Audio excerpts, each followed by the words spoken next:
Diriwayatkan oleh Imam Ahmad bin Hanbal dalam musnadnya bahwa ada seorang laki-laki yang bernama Nuaiman.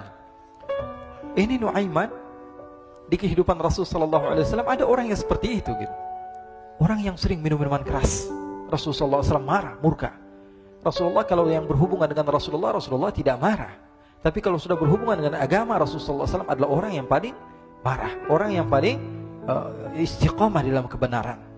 Maka Rasulullah panggil Nuaiman, apa yang kau lakukan? Dia katakan, aku minum minuman keras ya Rasulullah. Rasulullah cambuk dia. Kemudian dia bertobat kepada Allah. Kemudian ketahuan lagi minum.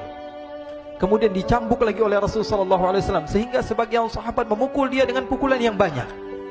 Sehingga apa yang berlaku? Sebagian sahabat mengatakan, la'natullahi ala Nuaiman. Semoga Allah melaknat Nuaiman. Dia mempermainkan Rasulullah. Dia bilang sudah mau taubat tapi minum lagi. Dia bilang sudah mau taubat tapi minum lagi. Maka Rasulullah SAW mengatakan, la tal'anuh fa innahu yuhibbullah wa rasulah. Kata Rasulullah, jangan kamu laknat Nuaiman, karena dia itu cinta sama Allah, cinta sama Rasulnya. Dalam riwayat dia dicintai Allah dan dicintai oleh Rasulnya Muhammad sallallahu alaihi wasallam. Ibn Majah menceritakan bahwa Nuaiman ini pernah suatu waktu diajak oleh Sayyidina Abu Bakar pergi ke negeri Syam. Negeri Syam itu di mana? Seperti yang diceritakan tadi, antara daerah Suriah, Lebanon, Yordania, kemudian Palestina. Daerah seperti itu. Umumnya orang Quraisy pada masa itu mereka memiliki rihlah berdagang, membeli dagangan ke Syam, kemudian dijual lagi di kota Makkah. Ketika itu Rasulullah SAW didatangi Abu Bakar. Sayyidina Abu Bakar mengatakan kepada Rasulullah, ya Rasulullah, saya mau izin ya Rasulullah. Mau apa? Saya mau ajak dua sahabat kamu ini ikut berdagang ya Rasulullah. Siapa kata Rasul? Nuaiman. Kata Rasulullah, Nuaiman kamu mau ajak? Mau ngapain? Biar seru-seruan aja ya Rasulullah. Kata Rasulullah, ya sudah, saya izinkan kamu bawa Nuaiman. Ketika itu Sayyidina Abu Bakar membawa Nuaiman sama satu sahabat namanya Suwaibid ibn Harmalah. Siapa namanya? Suwaibid ibn Harmalah. Ini sahabat Rasulullah SAW yang memiliki sifat yang berbeda-beda. Kalau Nuaiman ini aneh. Pernah Rasulullah SAW dibawain makanan banyak, dikasih Rasulullah, dikasih sahabat semua. Semuanya sudah makan, tiba-tiba si Nuaiman ini, sahabat Nabi Nuaiman mengatakan kepada Rasulullah, ya Rasulullah, ini yang penjualnya, tolong kau yang bayar ya Rasulullah. Makanan udah habis. Makanan udah habis, Rasulullah SAW bingung, saya yang bayar. Akhirnya Rasulullah katakan kepada sahabat, ayo keluarkan uang, kita patungan, kita bayar. Rasulullah aja dimainin, apalagi kita orang. Sallu ala Nabi Muhammad. Nuaiman diajak Sayyidina Abu Bakar. Kata Rasulullah SAW, benar kamu mau ajak Nuaiman? Iya ya Rasulullah. Diajaklah akhirnya. Diceritakan dalam riwayat Ibn Majah, diceritakan juga di dalam Siyar A'lam Nubala, diceritakan juga di dalam Musnadnya Imam Ahmad bin Hanbal, dalam riwayat Imam Ahmad bin Hanbal. Maka diceritakan Nuaiman diajak oleh Sayyidina Abu Bakar. Sesampainya di negeri Syam, semua dibagi tugas. Fulan bin Fulan kerjaannya ini, Fulan bin Fulan kerjaannya ini, semua memiliki kerjaan. Nuaiman tanya, wahai Abu Bakar, kerjaannya saya apa wahai Abu Bakar? Kata Sayyidina Abu Bakar, kamu mau ngapain terserah kamu wahai Nuaiman. Yang penting kamu ikut saya kan. Kemudian satu di antara mereka namanya Suwaibid ibn Harmalah ditanya oleh Sayyidina Abu Bakar, wahai Suwaibid, kamu mau kerjaan apa? Kata Suwaibid, terserah kamu wahai Abu Bakar. Kata Sayyidina Abu Bakar, kamu menjaga makanan, karena saya tahu kamu ini adalah orang yang senantiasa menjaga amanah. Suwaibid ini kalau disuruh maju dia maju, disuruh mundur dia mundur, disuruh ke kanan dia ke kanan, disuruh ke kiri dia ke kiri. Orang yang ikut aja. Kalau Nuaiman beda, disuruh maju dia ke belakang, kasih sen kanan ke kiri belok. Nuaiman itu orang yang berbeda. Maka Suwaibid mendapatkan tugas, semua mendapatkan tugas kecuali Nuaiman. Sehingga ikhwani, apa yang berlaku, apa yang terjadi? Sayyidina Abu Bakar pergi sibuk dengan kesibukannya, sehingga datanglah waktu siang. Nuaiman sudah lapar. Nuaiman cari makanan. Dia nggak punya uang, diajak Sayyidina Abu Bakar tapi tidak diberikan uang. Sehingga dia cari-cari makanan. Dia tahu Suwaibid yang jaga makanan, dikatakan, wahai Suwaibid, saya mau makan, berikan kepada saya satu roti saja. Yang terpenting apa? Saya makan sekarang, saya sudah lapar. Kata Suwaibid, ya Allah Nuaiman, kita tunggu Abu Bakar saja sehingga dia datang, karena ini amanat. Amanat dari Abu Bakar, saya tidak boleh berikan kepada siapapun kecuali atas izin Abu Bakar. Kata Nuaiman, kasih saya makanan, kalau tidak saya bikin masalah sama kamu. Merah wajahnya Suwaibid, karena dia tahu, jangankan saya, Rasulullah aja dimainin. Bingung, apa yang harus saya lakukan? Akhirnya Nuaiman bilang, gampangannya aja, kata Nuaiman, kamu kasih saya makanan, atau kalau tidak saya bikin masalah sama kamu. Bingung Suhaib pikir panjang. Setelah itu dia katakan, ya sudah Nuaiman, saya tetap mau jaga amanah Abu Bakar, karena saya takut ini adalah perintahnya Allah, perintahnya Rasulullah SAW, dan perintah daripada Abu Bakar sahabatnya Nabi. Kata Nuaiman, kalau memang begitu kamu maunya, ya sudah, berarti kamu ngajakin berantem sama saya. Nuaiman pergi ke pasar. Dia cari-cari tempat penjualan hamba sahaya. Dia lihat-lihat beberapa hamba sahaya. Ini berapa harganya? Ini katanya 10 qalanes. Ini berapa? Ini harganya, hitungan orang zaman dahulu. Kita sih hitung seperti dirham, berapa ratus dirham gitu. 200 dirham. Yang ini berapa? 300 dirham. Yang ini berapa harga hamba sahaya? 300 dirham. Harganya antara 300, 200 sampai 100. Kemudian Nuaiman mengatakan kepada penjual hamba sahaya tersebut, saya punya juga hamba sahaya, tapi saya jual cuma 20 dirham saja, murah. Apa benar ada hamba saya harganya segitu? Iya, karena dia punya aib, ada kekurangan. Apa? Nanti kalau kalian tangkap, dia bakalan teriak, saya ini bukan hamba sahaya, tapi orang merdeka. Akhirnya semua orang berkumpul mau beli. Ini Nuaiman sama Nuaiman diajak ke Suhaib bin Harmalah tadi. Kata Nuaiman, itu ada orang yang berdiri sedang menjaga makanan, itu hamba sahaya saya, tangkap saja. Oh, baik. Diberikan uang 20 dirham, dimasukkan oleh Nuaiman ke kantongnya, kemudian Suhaib ditangkap. Ketika ditangkap, Suhaib teriak, saya bukan hamba saya orang merdeka. Maka orang-orang tersebut mengatakan, saya sudah tahu kekurangan kamu. Ini memang kekurangan kamu, memang kamu, tapi saya tidak perlu dengan bacot kamu, yang penting kerjanya kamu gitu. Ya kan hamba saya untuk apa? Untuk kerja. Mau dia ngomong apa, mau ngomel, terserah, yang penting dia mau kerja. Akhirnya ditangkaplah Suhaib dan dijual di pasar. Nuaiman punya uang banyak ini. Dia beli makanan, dia beli minuman, dia beli hadiah buat Rasulullah. Dia beli macam-macam di negeri Syam ini. Waktu itu adalah superpower, adidaya Romawi.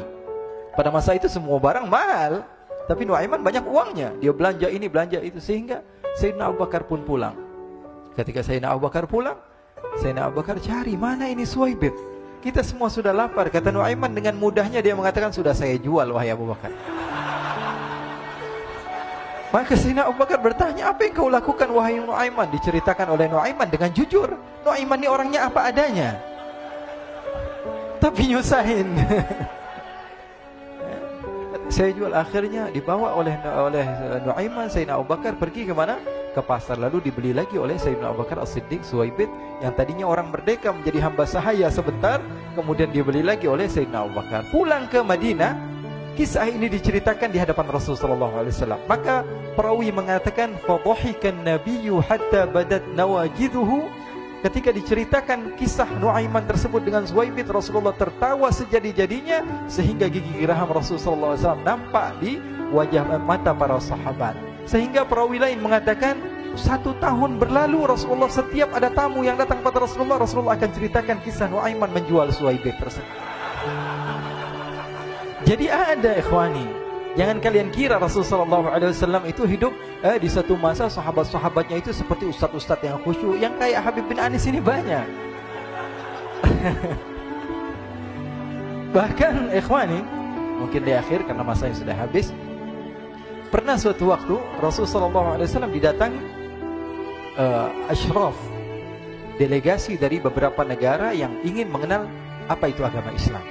Sehingga mereka datang ke rumah Rasulullah SAW membawa unta, kendaraan yang ketika itu kendaraan yang paling mahal mereka miliki. Itu untanya yang paling mewah. Diikat di depan rumah Rasulullah SAW. Tamunya pun masuk, duduk bersama Rasulullah SAW.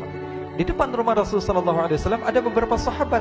Ada Sayyiduna Hamzah. Kalian tahu Sayyidina Hamzah adalah orang yang pemberani. Ada Sayyiduna Umar.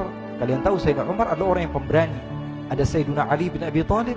Ada Sayyiduna Sa'ad bin Abi Waqqas. 4 sahabat ini lagi nongkrong gitu depan rumahnya Rasulullah SAW, berjaga sebelum Allah Subhanahu wa taala turunkan ayat wallahu ya'simuka minan nas. Ketika mereka sedang asyik duduk, tiba-tiba Nuaiman datang. Ini Nuaiman kalau datang pasti bikin sesuatu yang aneh. Bahkan dikatakan tidaklah Rasulullah SAW dalam keadaan bersedih, kecuali Nuaiman datang Rasulullah akan tersenyum. Jadi sebagian sahabat itu senang kalau sudah Nuaiman datang, pasti Rasulullah bahagia. Tapi ketika itu Nuaiman datang, ingin duduk bareng-bareng Sayyidina Hamzah. Sayyidina Hamzah katakan kepada Nuaiman, bercanda begitu. Nuaiman, kamu lihat unta orang datang dari luar Arab ini. Lihat, kata Nuaiman, ini besar banget, ini badannya besar gitu. Dagingnya pasti banyak. Iya, ini kalau kita sate enak nih ntar malam. Kata Nuaiman. Kata Sayyidina Hamzah, apakah kamu berani? Kata Nuaiman, saya berani aja asal kalian gak bilang sama Rasulullah. Kata Sayyidina Hamzah, benar wahai Nuaiman, benar kan? Akhirnya Sayyidina Hamzah lupa masalah itu, cuma bercanda-bercanda saja. Sayyidina Hamzah lagi asik sama Sayyidina Umar, Sayyidina Ali. Tiba-tiba apa? Ternyata ketika dia melihat unta tersebut sudah pisah antara kepala sama badannya. Nuaiman mengatakan, wahai Hamzah, ini unta saya sudah potong, saya mau pergi sebentar. Kalau Rasulullah cari saya, tolong jangan beritahu di mana saya. Nanti kalau keadaan sudah aman, mari kita nyate bareng-bareng.